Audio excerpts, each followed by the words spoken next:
A shaggy-looking girl in her late teens or early 20s kneels on the ice with an electronic contraption in her hand. Hearing you approach, she looks up. Oh, hello there. It's cold out here, but she's not wearing a hat. She must be freezing. Okay. Everyone knows drugs make you invulnerable to cold. You bet this one likes to party. Dear child, it's freezing. Where's your hat? Huh? She looks up at you, distracted. Maybe she didn't hear you. A little louder. I said you should have a hat on. So should you. You don't have to do anything. I don't have to do anything. I am the law. You have to do what the law says. Real cool.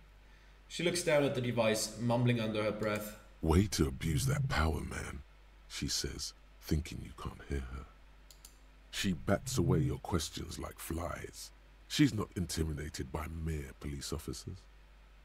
And the law says you have to wear a hat in this weather.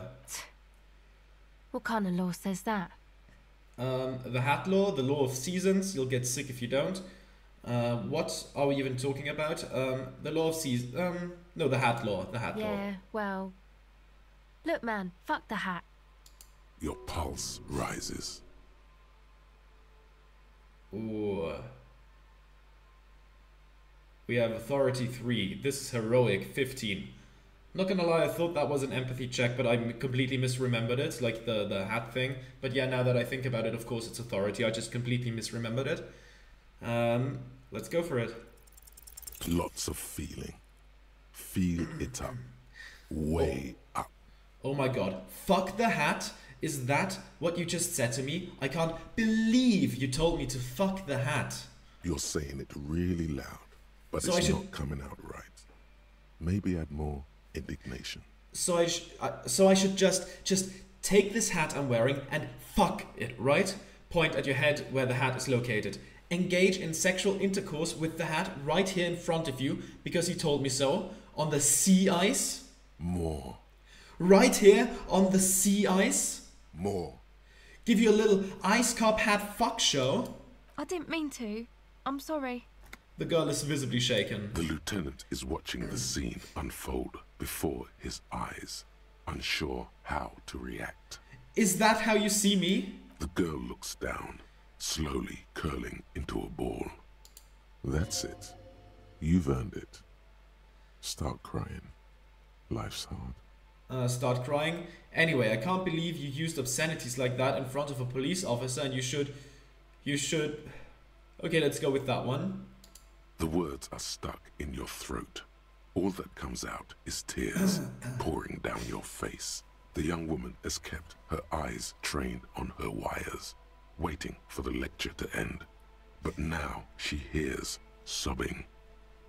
Looking up, she sees a grown man on the wrong side of 40, his face bloated from alcohol and God knows what else. Not so quietly, crying. This isn't really about the hat, is it? No, it is. It so is. Wipe away the tears. And you should wear a hat. That's it. That's what I wanted to say. It is. It so is. Okay, sure. You're not the only one with issues. I self-medicate. Shit. Life's a horror, you know. Crying helps, though. Get it out your system. And then maybe we can talk. Okay? I'll be here. She's way too nice to this piece of shit. Kim wants to talk. Having looked away during the final phase of your little episode, the lieutenant now addresses you. Do you want to talk about what just happened? That's probably a good idea. What's there to talk about? What's there to talk about? Normally, I'm opposed to discussing one's feelings, especially on duty. But I think this is an exceptional case. So, what do you think happened? A crygasm. I experienced a minor malfunction. I'm okay now. Convince yourself that you didn't melt down just now. Oh, let's try that. Thy pen of lies runneth dry. Best to simply deny the truth, bold-facedly. What? Nothing happened. So you're saying you didn't break down in tears just now and nearly tear your shirt off? I've never cried once in my life. Uh-huh. You could torture me, abandon me, even divorce me, and I'd be dry as a desert. Yes, sir, wipe your eyes. Yes, I've definitely never seen you cry before, nor lent you my handkerchief to dry your tears. Methinks my liege doth protest too much. Yeah. A performance that would make the star of a radio melodrama blush. Even so, in the future, could you please refrain from emoting too much on duty? The quasi-legal status of the RCM means we need to project strength twice as consistently as any other police force in the world. Weakness is strength, or okay, I'll control my emotions. A fascist would never think that, I think. So, okay, I'll control my emotions. Good. Controlling your emotions sounds good. Glad to hear it was minor. Can you go on? Yes, it is my duty after all. Absolutely. Superstars always get back up and try again. The end is near anyways. I might as well see this through. I can, and I'm sorry, Kim. I promise this is the last time. Superstars always get back up and try again. Then, let's go. Okay. So, like, seriously, what's eating you, man? There is a hint of pity in her eyes.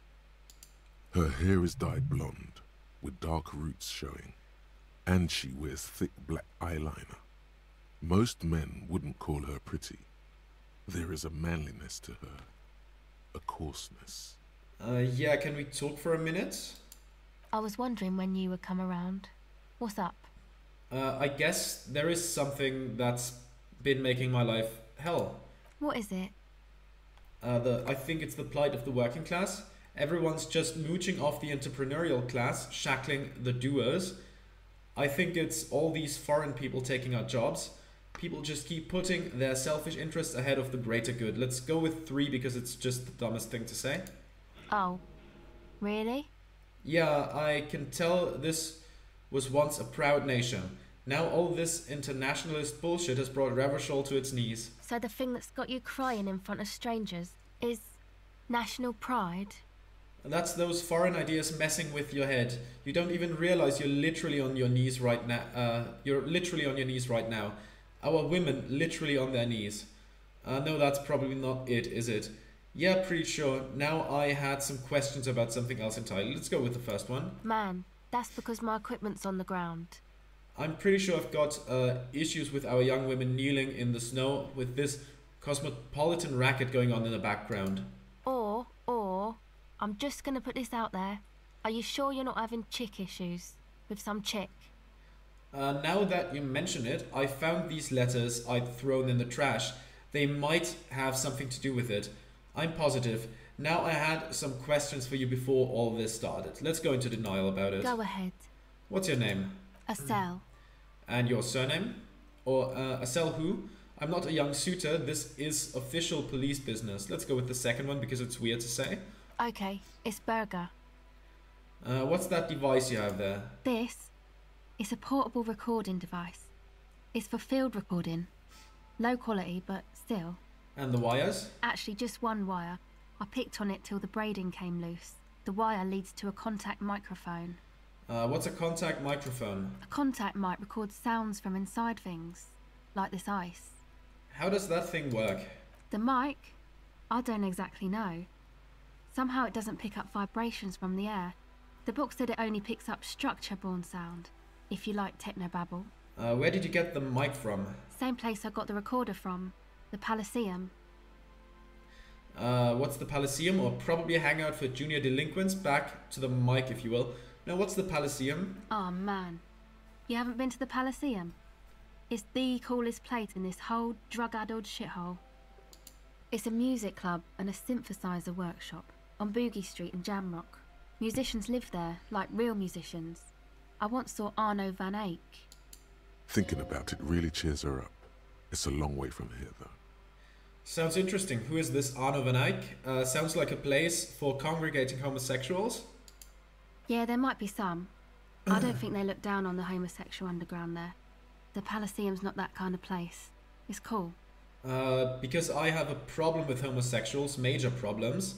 Don't get me wrong, I'm all for it. This Palaceum just sounded like their kind of place. Oh no, you completely misunderstood. You completely misunderstood me. I might be a homosexual myself. Goodbye. What was it? Morale? Yep. What don't you have a problem with? Okay, now we are really in trouble with morale. We have to get back to the frit soon. Otherwise we might just die.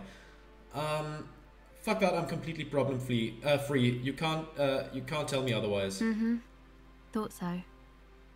Now, we were talking about my contact mic. Yes, but before we return to the contact mic, tell me more about this Arno guy you mentioned. Oh yeah. Guess you wouldn't know Van Eyck. Or really be a Palaceum going kind of person. I get down. I don't know what that means. I grind. I don't know what that means either. It means I'm hip beyond my years, nor do I, but I have concrete evidence that I rock, in the form of a wrecked tape player and a completely trashed hostel room.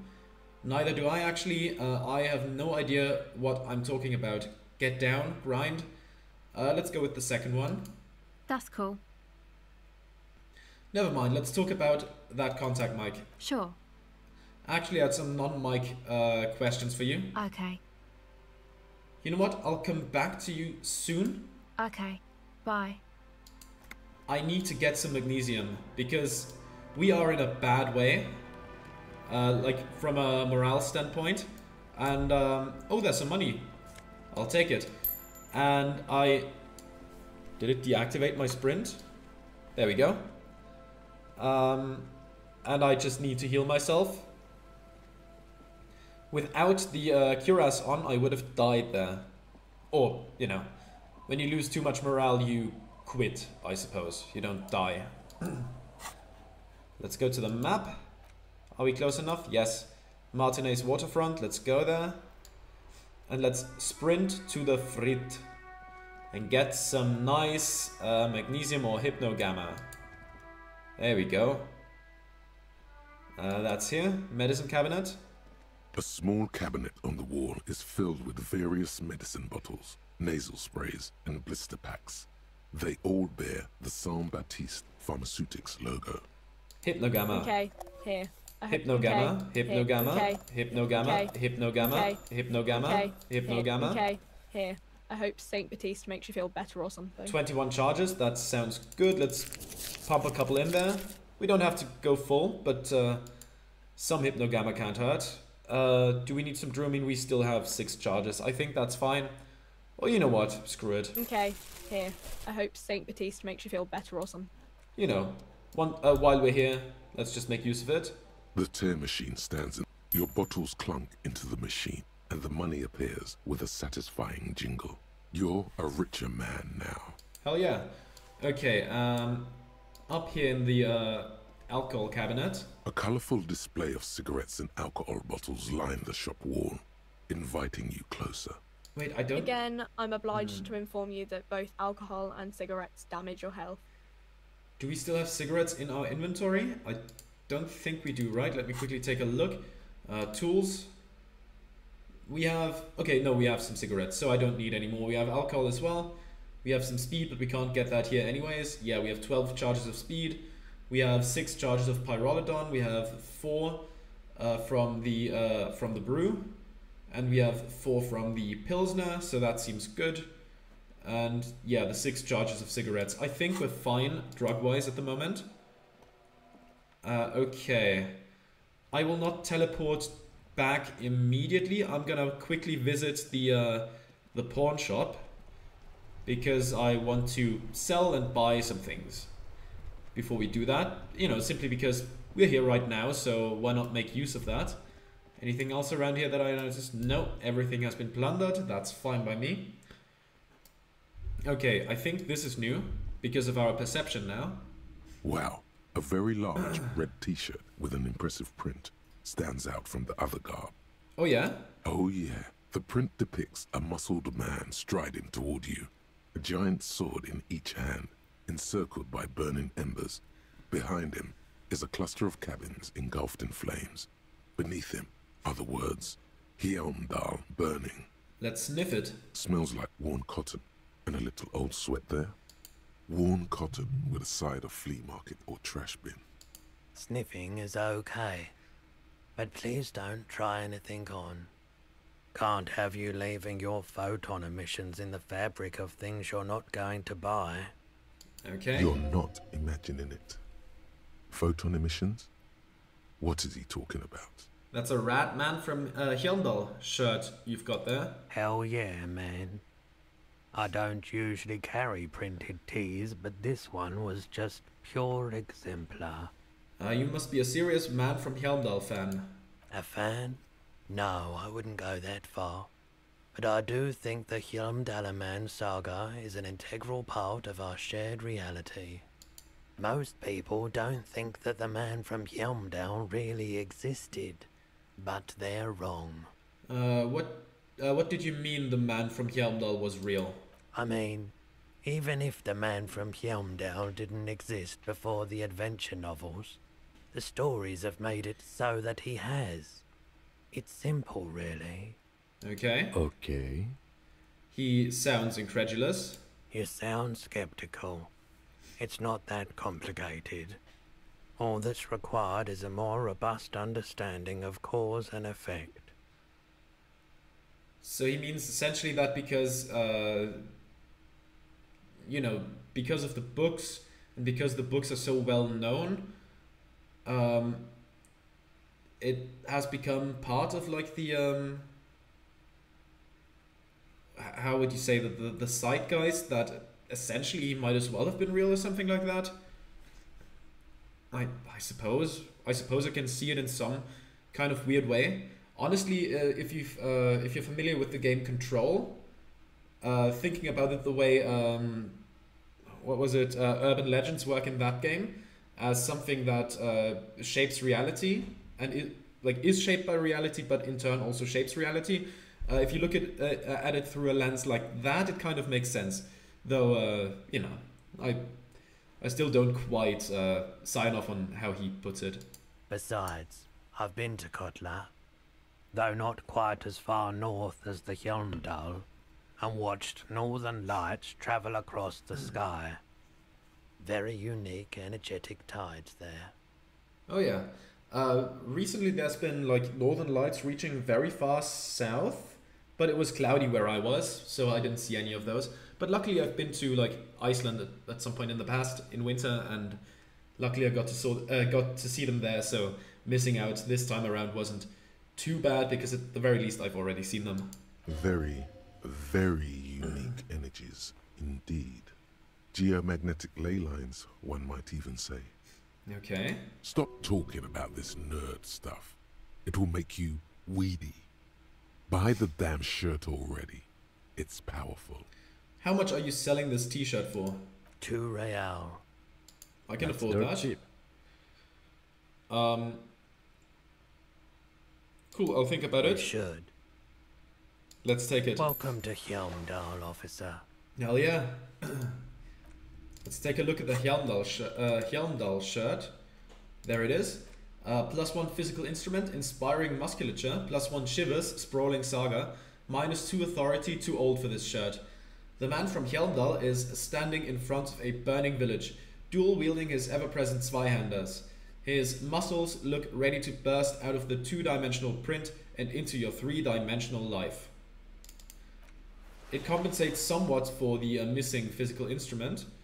You know, we have 1 less point of physical instrument compared to when we unequip it. But that's fine because we get some shivers instead. And authority failures are always fun, though I will miss it interjecting, I guess, because authority can be quite unhinged. I'll have to think about that. My authority is really suffering. What is lowering our authority? The glasses. The glasses are Viscult minus drama, empathy minus logic, savoir-faire, visual calculus. Let's put on the savoir-faire glasses just so the authority doesn't suffer even more than it has to. So now it's only on -2, which is just from this shirt. Okay, that's fine. What's this? We could put on the authority shoes to mess up our composure, I guess. Yeah, let's compensate our authority loss with the shoes. We have less composure now. which is fine, because failed composure checks are also fun. Okay, did we look at this before? A typical Martinez streetlight sits among assorted floor and table lamps. Let your gaze run over the streetlight. The light pole has been carefully cut, and the wiring has been redone and attached to a standard indoor plug. The light buzzes faintly, but persistently. Is that a streetlight? Yes, officer. As you see, it's in perfect working order. Where did you get this? It was brought to me to be altered. Okay. We are not here to investigate the theft of city property. He leans in so the pawnbroker doesn't hear him. You have to admit it's rather clever what he's done with it. He pauses, studying the light. How much for the streetlight? 700 real. A bargain, I dare say. A bargain? No, it's not. He's trying to sweet-talk you into buying trash. Okay, so, we're not gonna have this happen, because we're never gonna have the 700 real, and we're not gonna do the ultra-liberal vision quest, because you can actually buy the thing, and when you do, it just gets a little note on it that it belongs to you, but you can't take it with you because you don't have anything to carry it with. So essentially you buy it to just have a name tagged on it, and yeah, that's essentially crypto, isn't it? Are you out of your mind? There's one just like that on every corner. Yeah, let's just say that. The light has undergone 3 transformations, and every transformation, large or small, has a price tag. He rests his elbows on the counter and brings his face closer to the glass. What do you mean transformations? Well, there are the cost of removal and rewiring. He throws you a look of weary patience. The most important transformation is the light's placement among ordinary indoor fixtures, which has adjusted its morphological field. The light became suitable for use inside the home just a few days ago. Okay. There's nothing else you need to know about the light. Yeah. Let's take a look at... No, let's talk to you directly first. Hello, hello. Let me know if I can help you with anything. Where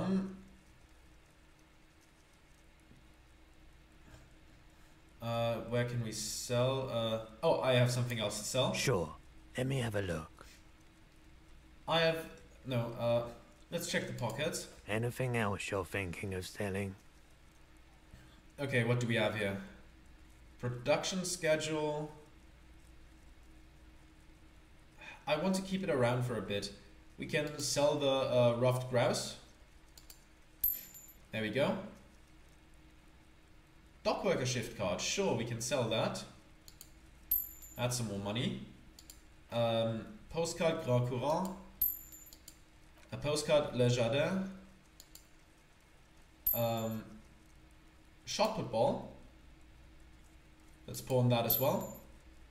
I'll keep the brush, I need that. Postcard La Delta. Postcard Coal City. Photo of a happy couple, I'll keep that for now. I'm not gonna sell the kind green ape pen. Not gonna sell the Belle Margrave. I will keep the blue medicinal spirit, that's for sure. Banged up fuel canister and empty cassette case, I'm gonna keep that as well. Because we might still need that. There we go, that's 42, very nice. I don't have anything to sell at the moment. Another time, perhaps. Oh, you know what? Sure. He's Let not, me have a look. He's not gonna accept it, right? Alright. Let's see it. I've got these Sabatons. Oh, no, no, no, no. I don't need bloodthirsty mercenaries knocking on my door looking for their missing toys. Besides, this gear costs a fortune. There's no one in Martinez with that kind of money. It feels like he would have accepted the risk if he hoped to profit from it. It's not greed, though. Deep down, he's a gambler, provided the stakes are sufficiently interesting. Okay, I don't have anything to sell Another at the time, moment. perhaps. I have other business to take care of now. Okay, let's take a look at this. Have we bought The this boom yet? boxes on the No, we shelf haven't. look well loved and well traveled. Chipped, dented, they stare at you with the unblinking eyes of their tape reels. Stand on the tips of your toes to see more. One especially catches your eye. Deep gold and amber plastic with a big old handle on top. A classic boombox that says Stereo 8 approved. This is you. Golden orange. A sunset suite. Wonderful. Just make sure it works before you buy it. Shopkit, this Stereo 8 approved machine here. Is the Harman Welshie W2. Made in Vespa. Designed in Seoul. Plays all reel-to-reel formats. 2mm, 8mm, 12mm. It's even got a little radio in there. It'll set you back 12 real. Are you sure this is all in working order? Absolutely. I've tested each one myself with recordings of speech. Found sounds and music from a variety of genres. Even though I don't really like music. What I really want to know is, could this device come handy in my police work? If police work means playing tapes, sure. You can use it for that. Or any other time you'd need to play a tape. I want to buy the boombox. And here you are. Quality sound reproduction on the go. It'll play anything, wherever. Turn any tape into a conversation of sounds and shapes. Okay, let's take a look at that. Equip this to play tapes. This is the reel-to-reel boombox of everyone's youth. A little banged up, a little chipped, and honestly not that loud either. Looks cool though. Excels at being carried on the shoulder, allowing you to play audio tape items and blast music into the face of unsuspecting strangers. Let's equip that. Do we have interact? Yes. Smallest church. The porter reel is just what you needed. The reel's attached to the apparatus with a satisfying click. The tape is routed behind the magnetic reader. Let's press play on the tape. You press the large button marked Commencer, and the tape starts spinning. There's a small delay before the song starts playing. Let's press your ear against the speaker. It sounds like someone's moving in the room, getting comfortable. Then the organ starts playing a simple, melancholic tune, echoing in the hallway. A lone singing voice joins in, telling you about the tiniest church in Sessongs, surrounded by even tinier yard. You almost feel the seaside mist on your skin. It's mega sad. Within seconds you know this is the one, the real shit you've been looking for. The one you trust your room to. This one tells it like it is. This is your tune. Hell yeah. A click, then silence for a bit. Then the tape stops spinning. Could I sing this for karaoke? I think I could sing this. Of course you could sing this. You could take sad to a whole new level with this. And you already know the lyrics since you've listened to it like 1,000,000 times. And the B-side of the tape contains the instrumental version. It's like the world itself is telling you to do it. Only one obstacle stands on your way. Nothing can stop me. Gart. You have to convince Gart to let you sing karaoke in the whirling. After you've won him over, you can express yourself. Let the pain out. Make everyone understand. Will do. The lieutenant looks at you as you remove the tape from the boombox. He doesn't say anything. Wonderful. I'm gonna re-equip the crowbar though. And you know what? I think with that I'm gonna have to call it a day. I don't want to overly strain my voice. I still have a little bit of a cold. This is hanging on and it just doesn't want to leave, which is annoying, but I don't want to overdo it like I did last week because the consequences were a long delay in Disco Elysium, so I'm gonna have to call it here. Thank you very much for watching and I'll see you next time. Goodbye.